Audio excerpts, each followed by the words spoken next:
Hello and welcome to the construction department. My name's Andy Gould and I'm head of curriculum, and today you're going to meet some of our staff who are going to tell you everything about our existing courses, from joinery to plastering, including bricklaying, as well as the built environment. So enjoy your day, enjoy meeting the staff, enjoy looking at our wonderful resources, and I'll catch up with you a bit later. Hello, my name is Luke Pendlebury and I'm the course manager for the plastering department. We deliver level 1, 2 and 3 in plastering. Level 1 is just your basic handboard and trowel skills. Level 2 is bigger areas, more dry lining, more cornices, and then level 3 is more complex work. This is the level 2 area where the bays are bigger, we start doing more boarding, start doing more dry lining, started to do more render work at bigger areas. Okay, this is the level 3 area where they do more complex work like form columns or external rendering work. On all 3 levels there will be an aspect of work experience that needs to be completed.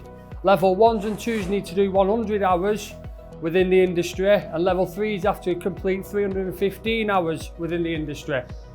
Hello, my name's Darren Keane and I'm the course manager in brickwork. This is the bricklaying workshop where if you're a level 1 you will just come and hone your skills, learn the basics. As you can see there, we've got one of the assessments which is a T-junction, so we start with the very basic forms and then move on throughout, and you do training jobs which then go on to assessments, which you do 7 assessments in the first year, and then as you move on through the years from level 1 to level 2, the tolerances get smaller, so you have to be more accurate. So you're gaining better hand skills and improving your skills throughout, and then we go on to level 3.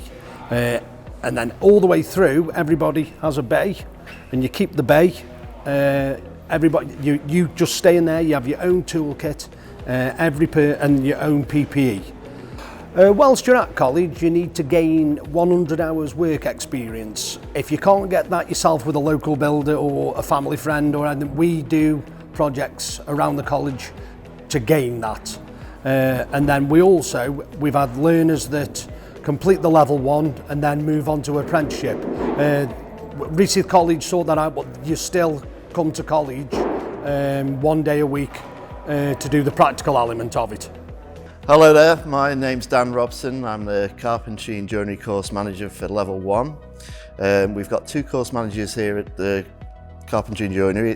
The other one is David McGarty. He looks after level 2 and level 3, both site and bench, which we'll go into in a little bit.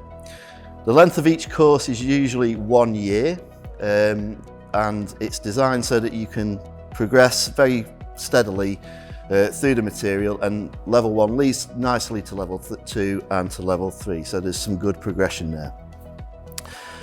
On the level 1 course, what we tend to focus on is the basics, sort of the hand skills, more or less. So we'll be looking at sort of 5 basic principles, which is measuring, marking, sawing, chiseling, planing, those sorts of things. All of those really important hand skills that help you to progress onto level 2 and level 3 courses.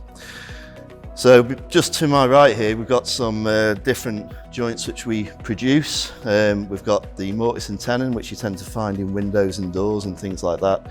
Dovetails, which we might find in chest of drawers. Double mortise and tenons, again, we find in doors very particularly.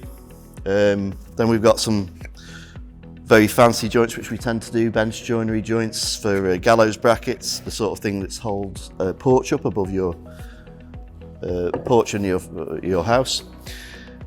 Each student then gets a toolkit, and the toolkit consists of about 12 different tools, which are all the basic joinery kit that we would need or would expect a bench joiner to use, and also the site joiners as well. In terms of resources, what we've got here, I mean, you can see the workshop for yourself. There's 42 bench spaces which we can accommodate, and this year in particular we've managed to fill all of those with a little bit of a waiting list as well. So it is really important that you try and apply early for the courses. We've got plenty of tools and equipment for us to use. We've also got a small machine area which the level ones can use once they've shown that they're responsible enough and competent enough. If you can show us that, then you get to use them within your first year. And from there you can help use those to produce all of those joints which you see behind us.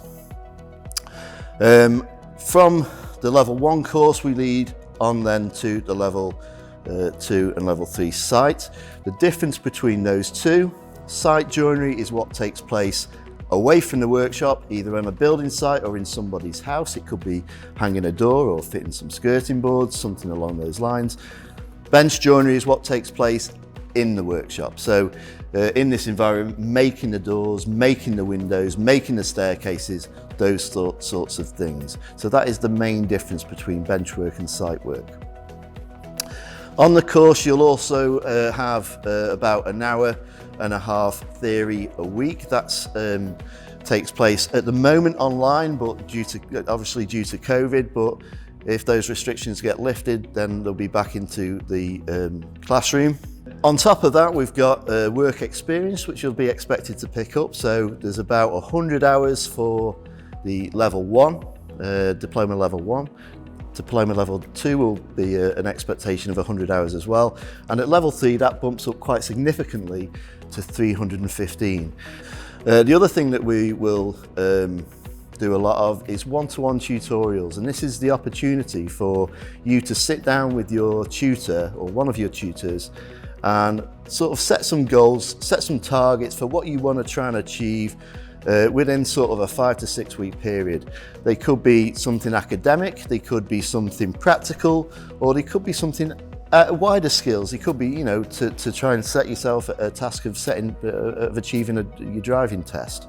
It could be all of those sorts of things, and they're all there to help you progress through the course and hopefully at some point find a job. So hello again, this is the level 2 and 3 site workshop. As you can see, it's quite a big space which we're lucky enough to have. Lovely old building. So it was once an old shipping for cows, I think. Lovely exposed king trusses there.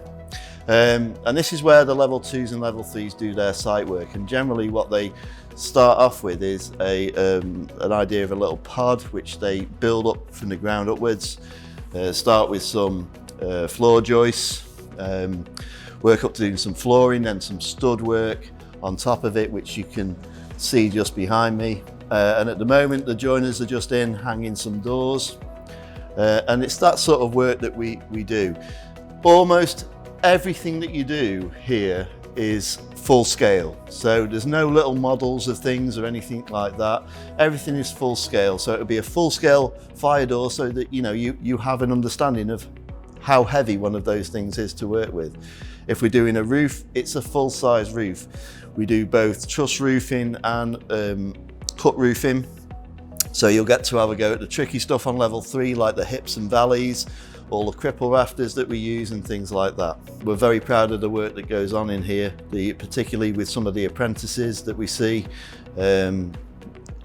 That some of their work is absolutely outstanding, and what we try to do where possible is have both full-time students and apprentices working amongst each other, obviously socially distanced, because they get the benefit of each other's experience, which is really good thing to see.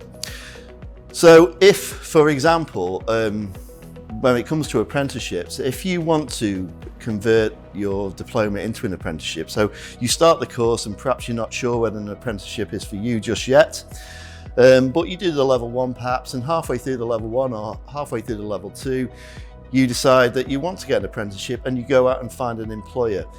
It is absolutely fine at any point during that length of time for you to convert your diploma into a level 2 apprenticeship. We do not run a level 1 apprenticeship, it's just level 2 and level 3, but what we tend to do is spread the level 2 apprenticeship over 2 years. And that gives you time to pick up all of the level 1 training on top of the level 2 training, but it gives you plenty of time to pick up that work-based evidence, which is what you complete on a building site with your employer, take a photo of, evidence, and then you get it assessed. Okay, and that's pretty much the level 2 site workshop. Thank you very much for joining us today, and I hope you've enjoyed your tour around. I hope we've given you some food for thought over what you might do come September. Please remember, spaces are filling up extremely quickly. This year we've already got a waiting list. As soon as you can get your applications in, the sooner we can confirm your spot on the course. Level 1 at the moment, like I say, is very full. Level 2s and 3s are also filling up. So please get your applications in early and then you won't be disappointed. Okay, welcome back. I'm going to talk to you a little bit now about our extended diploma in the built environment. And this is a course aimed at people who want a career in the construction industry at a more professional level. So this, if you're interested in being an architect, quantity surveyor, projects manager, contracts manager, surveyor, all those type of trades within the industry, then this is the course for you. You'll get to see a wide range of different sites, plenty of site visits to see all the different types of construction methods available. And this is going to set you up for a path into university to do the HNC and HND. So it's a terrific course. We've got fabulous facilities, wonderful tools and equipment, as well as brilliant staff as well. Okay, I hope you enjoyed the visit. I hope you got the chance to see all the different areas within the construction department. If you've got any questions, then please hang around. We've got a Q&A session coming up. There's also the presentation you can visit and view again. That's got lots of information in there. And obviously you can contact us and visit the website as well. I hope you've enjoyed the visit, and we'll really look forward to seeing your applications tumbling in.